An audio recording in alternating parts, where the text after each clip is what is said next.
Hi అండి, hello నమస్తే, welcome back to our channel భూమి ట్రెండ్. ఈరోజు వీడియో వచ్చేసి మనకి కాలీఫ్లవర్ ఫ్రై ఎలా ప్రిపేర్ చేయాలో, ఈజీ ప్రాసెస్లో సింపుల్గా ఎలా ప్రిపేర్ చేయాలో నేను మీకు చూపిస్తాను. ముందుగా మనం క్యాబేజీ మొత్తాన్ని ఇలా చిన్న చిన్న ముక్కలుగా కట్ చేసుకోవాలండి. నార్మల్గా మనం గోబీకి ఎలా కట్ చేసుకుంటామో అలా కట్ చేసుకోవాలన్నమాట. ఇప్పుడు మనం ఇలా ఒక గిన్నెలో వాటర్ వేసుకొని ఇందులోకి కొద్దిగా సాల్ట్ వేసుకొని మరిగించుకోవాలన్నమాట. నేను ఇప్పుడైతే ఇందులో సాల్ట్ కూడా వేసానండి. మనం ఆల్రెడీ కట్ చేసి పెట్టుకున్న ఈ కాలీఫ్లవర్ పీసెస్ని ఆ వాటర్లో వేసుకొని ఒక 2 మినిట్స్ అలా ఉడికించుకోవాలండి. మీరు చూస్తున్నారు కదా, ఇప్పుడైతే వాటర్ మరుగుతున్నాయి. ఇప్పుడు మనం ఇందులోకి కాలీఫ్లవర్ పీసెస్ అయితే మనం కట్ చేసుకునేటప్పుడు కాలీఫ్లవర్ పీసెస్ కొద్దిగా అంటే పెద్ద సైజులోనే కట్ చేసుకోవాలండి. అంటే ఈ సైజులో కట్ చేసుకోవాలన్నమాట. మరీ చిన్నగా కూడా కట్ చేసుకోకూడదు. ఇలా ఉడికించుకోవడం వల్ల మన హెల్త్కి చాలా మంచిదండి. దీనిపైన ఏమైనా కెమికల్స్ ఉన్నా అవన్నీ పోతాయి. అలాగే ఈ కాలీఫ్లవర్లో ఏమైనా చిన్న చిన్న పురుగులు ఉన్నా కూడా అవన్నీ కూడా పోతాయన్నమాట. కాలీఫ్లవర్ చూడండి, ఇలా ఉడికేటప్పుడు మనం ఇప్పుడు స్టవ్ అయితే ఆఫ్ చేసేసుకోవాలండి. ఇప్పుడు మనకి కాలీఫ్లవర్ హాఫ్ బాయిల్ అయి ఉంటుందన్నమాట. ఇప్పుడు మనం ఈ కాలీఫ్లవర్ అంతా కూడా బయటికి తీసేసుకొని మళ్ళీ మనం మసాలాలో ఫ్రై చేసుకోవాలి. అప్పుడు మనకి కాలీఫ్లవర్ కర్రీ అయితే రెడీ అయిపోతుందండి. ఇప్పుడు నేను దీని ప్రాసెస్ నెక్స్ట్ ఏంటనేది చూపిస్తాను. ఇప్పుడు మనం స్టవ్ పైన ఒక గిన్నె పెట్టేసుకొని, లేదంటే కడాయి కూడా పెట్టుకోవచ్చండి. కాకపోతే నేను చేసే క్వాంటిటీ ఎక్కువగా ఉంది, కడాయిలో సరిపోదనేసి ఈ గిన్నె అయితే తీసుకున్నాను. ఇందులోకి నేను ఆయిల్ కూడా వేసేసుకున్నాను అండి. ఆయిల్ వేసుకున్న తర్వాత మనం పోపుకి ఎలా అయితే వేసుకుంటామో జీలకర్ర, ఆవాలు, అలాగే కరివేపాకు, ఎండుమిరపకాయలు ఇవన్నీ కూడా వేసేసుకోవాలి.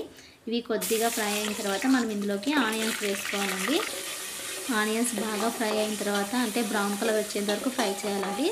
ఆ తర్వాత మనం ఇందులోకి టమోటా వేసేసుకొని అది కూడా మెత్తబడేంత వరకు ఫ్రై చేసుకోవాలన్నమాట. మనం ఆల్రెడీ బాయిల్ చేసి పెట్టుకున్న ఇలా కాలీఫ్లవర్ని చూడండి, ఇక్కడ హాఫ్ బాయిల్ అయింది ఇది.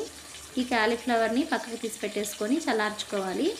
అంతలోపు మనం ఇక్కడ మసాలా ప్రిపేర్ చేసుకోవాలండి. ఇప్పుడు ఇందులోకి సాల్ట్, అలాగే పసుపు, కొద్దిగా కారం కొంచెం స్పైసీగా ఉంటేనే కాలీఫ్లవర్ బాగుంటుందండి, చాలా టేస్టీగా కూడా ఉంటుందన్నమాట. సో నేను ఇక్కడ కారం కొద్దిగా ఎక్కువగానే వేస్తున్నాను. ఇలా వీటన్నిటిని ఆయిల్లో కొద్దిసేపు ఫ్రై చేసుకోవాలండి. అలా చేసుకున్న తర్వాత నేను ఇక్కడ కొత్తిమీర మసాలా తీసుకున్నాను అండి. మసాలా ఏం లేదండి, చాలా సింపుల్. అల్లం, వెల్లుల్లి, కొత్తిమీర, కొద్దిగా కొబ్బరి, అంతే అండి. మనం చికెన్లోకి మసాలా ఎలా అయితే వేసుకుంటామో అలానే అనమాట.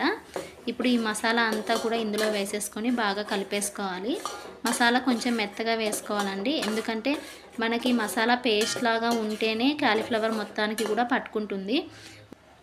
ఒకవేళ మసాలా సరిగా మెత్తగా వేసుకోకపోతే కాలీఫ్లవర్కి సరిగా అంటుకోదండి, టేస్ట్ కూడా అంత ఉండదన్నమాట, సప్పగా ఉంటుంది. ఇలా మసాలా ఆయిల్లో ఫ్రై అయిన తర్వాత ఇందులో కొద్దిగా వాటర్ యాడ్ చేసుకోవాలి.